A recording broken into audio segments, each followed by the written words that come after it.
So the first thing you want to do is download the ReviewPro extension. You're going to go ahead and click the link to get to the Chrome store where the ReviewPro extension is, or you can just go there and search for ReviewPro and then click Add to Chrome. Now, after it's downloaded, you're going to click the top right of your window where the puzzle piece is, or you can click the three dots and go down to Manage Extensions. And then you're going to see the ReviewPro extension there. I recommend clicking the puzzle piece and clicking the button where it says Pin Extension. So it's going to show up at the top. And then you're going to want to click that and then log into the extension with your email and password that you got after you signed up for your trial. And if you don't see your password, go to your spam folder or your promotions folder. You're going to see it there.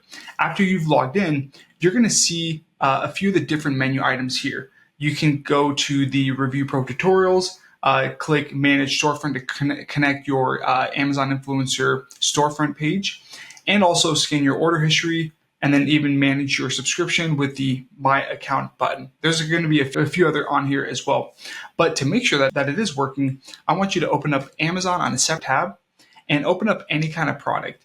Open it up and you're going to see the ReviewPro dashboard. You'll be able to see the Pro Score, the 30-day revenue, the daily sales, the price point, the number of reviews, how many Amazon influencer videos are on there, like everything you need to know if a product is going to be good to review or not.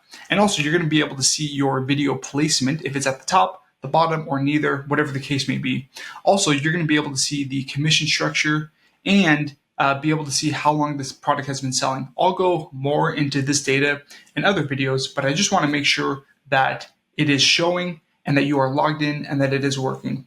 If you ever want to go onto Amazon and maybe not see all of this information, you can click the extension and then click the toggle on and off button to turn it off if you want to.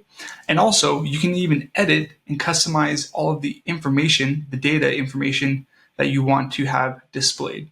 So if I want to take some things out, maybe it'll show a little bit less, which is kind of cool. So that is how to download the extension, how to log in, and then start seeing all of the product data with ReviewPro.